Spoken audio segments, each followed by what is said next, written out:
거요? 예, 어제도 이야기가 좀 있긴 했는데 이게 서로 너무 상이한 이야기를 하고 있어가지고 서로 고소하고 그 한동훈과 정진훈 부장검사의 이 서로 간에 위치도 좀 그런 것 같지 않아요? 하나는 나는 그 사법시험 일찍 패스한 선배야. 검찰에서는 선배하지만 또 서울대로 보면은 또 한참 후배이기도 한 이 사람들이 저는 이게 제일 나쁜 게 저는 기계적 균형이라고 생각합니다. 말하자면 수사에 협조를 해야 되는 것이 윤석열이나 한동훈은 이 여권 그룹의 정치 공작이다 이렇게 표현하고 있으면서 그걸로 수사에 협조하지 않겠다 이렇게. 그래서 사실 윤석열도 이 사건을 방해하기 위해서 온갖 꼼수를 다 썼었단 말이에요. 근데 이런 상황에서 한동훈이 그 유심칩 하나 안 뺏기려고 서로 엉키다 보면 서로 그런 식으로 이렇게 상대가 나를 폭행했네 많이 하겠지만 사실 검사라고 하면요, 내가 다른 사람들한테 자기의 당위성을 외칠 수 있으려면 최대한 법에 정해진 것은 저는 따라줘야 된다고 생각해요. 죄가 있건 없건 상관없이. 지금 근데 한동훈이 하는 행위는 사실상 죄가 있는 것처럼 보이잖아요. 수사에 협조를 안 하면서. 이게 정치 공작이라고 표현하면. 그러면 이동재하고 한동훈이 얽혀있는 그 대화력 등을 보면 그것은 정치 공작 아닙니까? 이걸 이제 검언 유착을 권언 유착으로 이렇게 바꿔서 이야기를 하던데 어쨌든 지금 한동훈 입장에서는 격렬하게 지금 여론전을 하고 있다 이렇게 보시면 될 것 같습니다. 한동훈이 처음에부터 계속 어떻게 보면 거짓말을 일삼은 거 아닌가요? 처음에 자기는 그 MBC에서도 한번 보안 취재했을 때 이런 내용이 있는데 혹시 반론할 게 있냐 이런 게 했을 때 자기는 이동재라는 사람 알지도 못하고 이런 거에 관련해서 취재를 보도를 하면 명예훼손을 고소하겠다 했고 녹취록이 있을 리가 없다 있을 리가 없다 했는데 녹취록 나왔고 통화 내용은 모르겠지만 내역이 있고 거기서부터 시작을 한 거 보면은 계속해서 본인이 말한 거에 거짓말이 계속 나오고 있으면 조사할 때도 신뢰성이 떨어지는 거 아니겠습니까? 근데 계속해서 좀 언론 플레이를 할 수밖에 그것만 한다는 것 자체가 좀 한심하다 생각 좀 하고 있습니다. 그러니까 사건의 전체 얼개는 그거잖아. 이동재는 자기 휴대폰 노트북 다 초기화시키고 한동훈은 그러니까 스마트폰을 제출했지만 비밀번호를 안 가르쳐주고 그래서 결국에는 이제 유심칩을 압색하기 위해서 영장 받아 갔는데 그 영장 받아서 그럼 유심칩을 갖다가 예를 들어서 한동훈의 약간 그 반론 중에 하나가 그거더라고요. 유심칩에 대해서 영장을 집행하면 되지 왜 핸드폰을 뺐느냐 이런 건데 그 핸드폰에 유심칩이 꽂아져 있으면 일단 너 잠깐만 핸드폰 들고 있어. 유심칩은 내가 빼낼게. 이게 가능합니까? 핸드폰 만지면 안 되죠, 그럼. 진짜 그게 뭐냐면 베니스의 상인에 샤일록이 그 살 1파운드를 가져가야 되잖아요. 근데 단 피를 한 방울도 흘리지 말고 살만 가져가라 라고 재판장이 얘기한 것처럼 거기는 그러니까 그거는 불가능한 얘기죠. 그러니까 불가능한 얘기를 지금 한동훈 주장하는 건데 저는 보면서 지금 이 검사장이란 직급이 실은 2200명의 검사 중에 제가 알기로는 49명밖에 안 됩니다. 그러니까 군대로 따지면 이게 별이거든요. 그러니까 한동훈이라는 군대 계급으로는 중장이나 소장쯤 되는 사람을 정진홍이라는 그 대령이나 중령쯤 되는 이런 이제 별을 달기 전에 그렇지. 실전에 있는 그런 지휘관이 가서 그 무장해제를 시키는 과정이거든요. 근데 한동훈이 실은 법률 기술자입니다. 그럼 어떻게 하면 이런 압수수색 과정을 피할 수 있는지 그리고 어떻게 하면 이 국면을 자기에게 유리할 수 있는지를 철저히 계산했을 거라 생각하고 그 정진홍 중앙지검 형사 1부장은 그 유심칩 확보가 왜 필요했냐면 저는 윤석열과 통화 내용이나 그 카카오톡 내용 이것을 알아보고 싶은 그런 욕구가 있었다. 그러니까 유심칩은 더 큰 네네. 그러니까 유심칩은 결국에는 제가 보기에 통화 내역 확보가 가장 중요한 부분이었을 것 같아요. 그러니까 유심칩을 봤더니 기본적으로는 그 통화 내역을 볼 수 있지만 이게 텔레그램이나 카카오톡으로 우에서 들어갈 수 있다고 합니다. 유심칩을 확보하면. 그래서 아마도 서울지검에서는 그 내용, 그러니까 영장은 이미 23일에 받았었지만 이 수색영장, 압수수색영장에 대해서 그 집행 시기를 미루고 있었고. 그 수사심의위원회 때문에 그런 거예요. 그렇죠. 수사심의위원회 끝나고 하려고. 네네네. 그래서 그 과정에서 나중에 그 뒤에 있는 더 큰 그림자와의 그 연락 관계를 좀 확보하고 싶었다. 그러니까 한동훈에 대한 자료는 저는 이미 확보했다고 생각합니다. 그러니까 이동재를 통해서. 근데 그 뒤에 있는 더 큰 거물. 누구라고 말씀드릴 수 없지만 짜장면을 싫다고 하셨지 뭐. 근데 지금 아무 회제를 한 달치 협조를 안 하고 있으니까 이 우회를 통해 가지고 지금 유심칩은 제출 안 한 상태에서 유심칩은 한동훈이 갖고 있고 쓰던 핸드폰만 뭐 이런 상황일 것 같고요. 근데 지금 뭐 한동훈이 뭐 입장문 내고 막 그러던데 정확히 이건 알고 있어야 됩니다.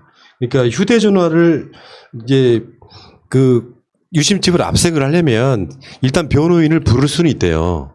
근데 상황에 따라서는 변호인을 부르는 사이에 증거인멸 등의 행위가 행해진다고 생각하면 그걸 즉시 집행할 수도 있다고 합니다. 그러니까 이게 필수적으로 변호인이 있어야 되는 상황이 아닌데 한동훈은 지금 변호인을 부르려고 하는 순간에 그걸 낚아채더라 그러면서 이제 몸싸움이 되면서 뭐 누가 다쳤다 이렇게 이야기를 하는데 법적으로도 보면 유심칩은 그럴 수 있잖아요. 핸드폰을 비밀번호 열어가지고 무엇을 지우려고 하는지 모르는 상태라고 하면 저는 그 집행에 있어서는 이 정진웅 팀의 위법성은 저는 없다고 보거든요. 네. 그러니까 지난 한 달 내내 정진웅 수사팀에 한동훈이 철저하게 수사 협조 안 했거든요. 비밀번호에 관련돼서도 전혀 얘기를 안 해주고 그래서 정진웅 저는 이거 하나만 보면은 객관적인 사실이 된다고 생각하는 게 법원이 압수수색 영장을 발부한 겁니다. 그러니까 법원이 만약에 이게 필요 없다 그러면은 발부를 안 할 텐데 법원은 검찰 편도 아니고 한동훈 편도 아니고 객관적 입장이 있는 거잖아요. 그러니까 압수수색을 했다는 얘기는 영장을 발부했다는 얘기는 검찰의 수사가 정당하다라고 법원이 일단 인정했고 그 내용을 확보해야 한동훈이 가지고 있는 피의자로서의 범죄 사실을 소명할 가능성이 더 커진다라고 법원이 본 겁니다. 일단. 그리고 이게 압수수색 그러니까 하는 부분이 되게 큰 문제될 건 아닌데 이거를 일부러 키우고 있다. 언론 보도 자체도 그냥 압수수색 하다가 약간의 뭐 마찰이 있었다. 이 정도만 해도 되는 내용이라 생각을 좀 하고 있거든요. 그리고 이 자체가 뭐냐면은 우리가 이렇게 앉아있는 상황에서 내가 전화할게 해서 뭐 번호 앞에서 이게 하는 게 아니라 그 내용을 보면은 아예 이 반대편에서 있는 상황에서 내가 휴대폰을 뭘 할지 모르는 상황에서 어쨌든 그 정진웅 검사가 동물적 감각으로 뭔가 이거 아닌 것 같은데 해가지고 확 갔을 수도 있는 거잖아요. 그런 부분들에 대해서 뭐 어느 한쪽만 이렇게 한다는 것 자체도 좀 이게 기계적 중립인 것처럼 보이지만 전혀 아닌 모습을 좀 보여주고 있지 않나. 가장 간단한 비유는요. 제가 이렇게 들고 싶습니다. 여기 커피 잔이 있어요. 그럼 이 안에 내가 찾고 싶은 예를 들어서 공이 있습니다. 공이 들었어요. 그러면은 이 공을 내가 가져가야 되는데 이 커피 컵을 안 주는 거예요. 플라스틱 컵을. 그러면은 이 안에 있는 목적물, 압수수색 대상물 내가 가져가려면 이 컵을 일단 확보해야죠. 검찰이. 그렇지. 그러면 이 컵 자체는 즉 휴대폰 자체는 검찰에 이미 압수수색 목록에 있는 것이기 때문에 내가 확보하는 것이고 한동훈은 이 사용에 대해서 검사의 허가를 받아야 되는 것이고 만약 검사가 전화하세요 하다가 내가 생각하면 지금처럼 전화하고 비밀번호를 이렇게 누르는 것 자체는 내가 허용할 수 없다라는 명이 나오면 이거는 검사의 명이 아니고 법원에서 발부받은 영장에 있는 명이거든요. 거기에 따르는 게 형사소송법 절차에 맞는 건데 그 법을 굉장히 잘 알고 있는 한동훈이 그거를 제가 보기엔 물리적으로 저항했다. 그러니까 한동훈은 내가 보기엔 많이 몰려있는 게 입장문 보면 이렇게 나와요. 압수수색 대상물은 중앙지검도 밝혔듯이 휴대폰이 아니라 유심칩입니다. 정진웅 부장이 입장문에서 휴대폰이 압수수색 대상물이라고 했는데 사실은 정진웅 부장은 압수수색 대상물을 휴대폰이라고 한 게 아니고요. 압수수색 대상이 휴대폰과 관련된 정보라고 표현했거든요. 근데 한동훈은 그걸 약간 좀 비틀어가지고 휴대폰이 압수수색 대상물이라고 했는데 사실이 아닙니다. 휴대폰은 대상이 아니라 유심칩이 압수수색 대상물이라고 한 검사장은 고지받았고 영장에도 분명히 그렇게 기재되어 있습니다 하면서 그 디테일의 어떤 함정 같은 것들이 있잖아요. 설정 말 살짝 바꾸면서. 근데 이제 저는 이렇게 봐요. 이런 부분은 우리가 법 전문가는 아니라고 할지라도 제가 늘상 하는 말 중에 하나가 있습니다. 국가기관이나 시스템은요. 법으로 정해진 대로만 하기가 힘들어서 그 해석에 대해서는 어떤 식의 해석이 가능하냐면 우리 황 작가가 돈을 엄청 잘 벌어요. 근데 돈을 잘 버는데 세금을 안 내. 근데 이 세금을 안 낸 것을 국세청이 어떻게 바라보냐면 탈세하려고 했느냐 아니면 기술적 미비점으로 아직 못 내고 있느냐를 보는 것도 중요하단 말이에요. 그러니까 한동훈이라고 하는 이 사람의 행위가 예를 들면 검찰의 수사를 계속해서 방해해왔던 사람이기 때문에 만약에 평상시에 수사 협조를 잘했던 사람이라 그러면 낚아챌 이유가 없는 거죠. 제출을 해달라고 하면 하고 비밀번호 알려달라고 하면 자기가 이동저의 관계가 명확하다면 밝혔어야 되는 것들이잖아요. 꾸준히 수사 방해 행위를 해왔기 때문에 수사를 하고 있는 검찰 입장에서는 굉장히 좀 해석 자체를 상당 부분 검찰 입장에서는 그렇게 할 수밖에 없는 거죠. 이거 삭제하려고 그런다든지 방해하려고 그런다든지 이 관점으로 보는 게 가장 맞죠. 이 사건은. 아니, 그러니까 제가 이제 여기 남자분들이 많이 계시기 때문에 가장 쉬운 비유가 중령이 아니면 대령이 그 장군들 가서 근처에도 못 가거든요. 실은 그 물건 하나 가져오는 것도 그 정말 엄격히 허락받아야 되는 건데 지금 알려진 대로 나이는 5살 정진웅 검사가 많고 그러니까 학교도 선배입니다. 서울대 법대. 그다음에 고시는 한동훈이 2년 더 일찍 패스했고 27기고 정진웅 검사는 29기고 그럼 지금까지 약간 한동훈의 스타일로 보면 우병우 스타일이거든요. 그러니까 소년 등과를 해서 그 밑에 있는 자기 학교 선배들은 보이지도 않는 저 밑에 있는 그저 일하는 검사들이고 자기는 최고 지휘부에 있는 사람. 근데 정진웅 검사가 여기 지금 수색영장 집행하러 간 것 자체에 대해서 문제를 삼고 있는데 이건 한편으로는 예우 차원이고 그치, 또 그치. 다른 검사들을 보내면 집행이 안 됩니다. 너희 뭐, 새끼 어쩌고 그런 그렇죠. 거지 뭐. 대위 뭐 소령 이런 사람은 어떻게 장군 그 무장해제를 시킵니까? 그나마 책임자가 가는 게 예우고 또 실질적인 법 집행. 왜냐하면 압수수색 영장을 받았던 것 자체는 법원이 하라는 거거든요. 그걸 안 하면 검찰이 직무를 그 해태하는 거죠. 그래서 적절한 법 절차를 예. 한동훈이 법률적 기술로서 지금 걸고 넘어지는 과정이라고 생각합니다. 맞습니다. 그러니까 평상시 때 협조도 안 하던 자가 이런 디테일 가지고 뭐 서로 폭행당했네 하고 고소 막 이런 상황들을 보고 있으면은 한동훈이 조국이었다면요 어떻게 됐겠어요. 언론이 가만히 뒀겠어요. 그러니까 이상하게 한동훈에 이런 문제가 생기면은 보통 정상적인 언론이라면 전 한겨레고 누구 다 포함한다고 생각해요. 정당한 법 집행에 대해서 일단은 수사에 협조하고 봐야 된다라는 논평이 나와야 되는 게 맞죠. 근데 요거를 이 사건에 있어서는 교묘하게 서로 간에 기계적 균형을 놓고 서로 입장이 서로 싸우고 있다고 보도하는 것은 온당치 않은 거죠. 그리고 그러면 한동훈은 저번 주하고 연속되는 이야기예요. 네. 한동훈 구속 되겠습니까? 안 되겠습니까? 저는 구속영장 우리 둘이 지금 우리 편이잖아요. 구속영장을 저는 서울중앙지검에서는 청구하지 않는다 생각합니다. 그러니까 기소. 그러니까 우리가 구별해야 될 게 검찰의 가장 중요한 기능은 기소잖아요. 그러니까 공적으로 그 사람을 재판에 회부시키는 것. 형사법을 토대로 기소는 해야 됩니다. 수사도 이어가야 됩니다. 하지만 혹시 만약에 구속영장을 청구해서 사전 구속영장을 청구해서 이게 만약에 법원으로부터 기각된다. 그러면 여론재판에서 거의 우리가 지는 쪽이 됩니다. 그래서 저는 구속영장 청구하지 않는다. 대신 기소를 하기 위한 증거를 최대한 확보하고 그 배후에 있는 인물까지 지금 다 증거를 모아놔야 된다고 생각합니다. 유창희님은 생각 안 바뀌었어요? 이번 사건을 한번 겪으면서? 네, 이게 참.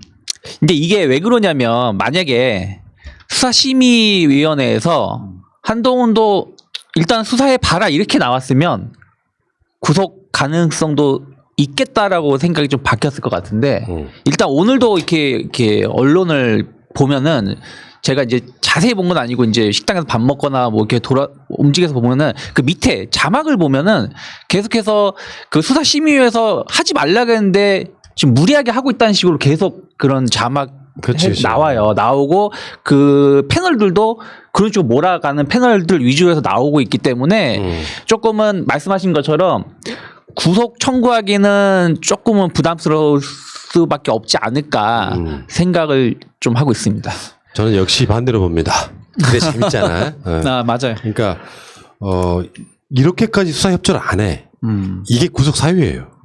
간단히 말하면, 그러니까 예를 들어서 수사심의위원회 이후로 유심칩 압수수색 영장을 넘겼다고 하는 것은 수사심의위원회랑 상관없이 일단은 한동훈 기소하겠다라는 의지가 강하다고 일단 봐요. 그러니까 지금 서울중앙지검하고 윤석열의 대검하고 격렬하게 부딪히는 상황이잖아요. 이런 상황에서 만약에 한동훈이 저렇게 나오는 이유, 그러니까 나도 폭행당했다 이렇게 나오는 이유가 구속영장 청구를 부담스럽게 하려고 하는 의도인 것 같아요. 그런 측면, 기소도 못하게 하고 싶고 측면인 것 같은데, 이런 상황에서 만약에 이 서울중앙지검이 그런 수사 의지가 꺾이는, 한 단계 꺾이는 선택을 하게 되면 저는 일단 여론조사에서 진 거라고 봅니다. 그러니까 영장 청구를 해서 기각당하는 한이 있더라도 지금 서울중앙지검은 이 사람을 구속해야 되는 사유는 넘쳐요. 수사 협조 안 하고 있잖아. 그런 기저로 영장을 일단 친다고 저는 봐요. 법원에서 영장이 나오냐 안 나오냐는 다른 문제라고 봅니다. 그러니까 그런 형태로 가고 있다. 근데 이 해석은 두 가지가 있을 수 있는 거지. 이런 사건이 일어났기 때문에 더 괘씸죄가 붙어서 구속영장 친다. 정반대로 그렇기 때문에 못 친다라는 논리가 붙을 수 있는데 어느 쪽이 답이 맞다 틀리다를 떠나가지고 제가 봤을 때는 중앙지검 입장에서는 한동훈 구속영장을 칠 수밖에 없는 상황에 놓여 있다. 왜냐하면 지금 이 사건 등등 겪으면서 못 치게 되면 있잖아요. 구속영장도 못 칠 거면서 라는 소리가 분명히 또 나올 수 있기 때문에 어느 쪽이 더 먹히느냐는 일단 지켜봅시다. 저는 개인적으로 안 치는 게 더 실익이고 효과가 더 크다고 생각합니다. 그러니까 왜냐하면 지금 한동훈이 밖에서 할 수 있는 게 뭐냐? 구속되지 않은 상황에서 계속적으로 본인의 명분을 세우기 위한 그 법 논리를 만들고 주변 사람 만날 텐데 분명히 거기에는 그 짜장님이 포함되어 있거든요. 그러니까 이제 그런 관계를 좀 포착하는데 오히려 밖에 두는 게 더 유리할 수 있고, 아까 말씀드린 대로 만약에 법원의 판단이 이 사람을 불기소로 한다 그러면은 나중에 이제 그런 의견까지 나오죠. 그 수사심의위원회에서 지금 수사도 중지하고 기소도 하지 말아라는 의견을 냈기 때문에 오히려 기소 자체까지도 위험해질 수 있는 상황이 생길 수 있습니다. 네. 근데 저는 기소를 반드시 하기 위해서 오히려 한 템포 검찰이 구속 청구를 안 할 수도 있다. 사전 구속영장 청구를. 그럴 수도 있죠. 네. 논리적으로 그럴 수 있습니다. 지금 이동재 구속 이제 만료일이 얼마 안 남았어요. 이동재가 다시 플랜한단 말이에요. 그 상황에서 일단 이동재에 대한 구속영장이 이제 나왔기 때문에 여기에 있어서 법원이 뭘 중요하게 보느냐. 예를 들면 밖으로 지금 공개되지 않은 증거가 있다라든지 한동훈에 관련해 가지고 이런 것들이 이동재에 대해서는 구속영장을 이제 발부했으면서 한동훈에 대해서는 왜 봐주냐라고 하는 그런 부담도 나는 법원한테 있다고 봐요. 그러니까 이거를 적절하게 어떤 그 여론전과 심리전들이 막 섞이면서 할 텐데 일단 저는 기본적으로 된다 안 된다가 아니라 검찰은 한동훈에 대한 구속영장을 쳐야 된다고 봐요. 그게 어떤 형평성에도 맞는 것 같고 지금 밖으로 드러나지 않는 증거가 전혀 없다면 못 치겠죠. 지금 이 상황은 그럴 수 있다고 일단 봐요. 자, 어쨌건 한번 지켜봅시다. 이동재가 플랜하는 일은 없어야겠죠. 자, 그 이야기는 여기까지 하시고.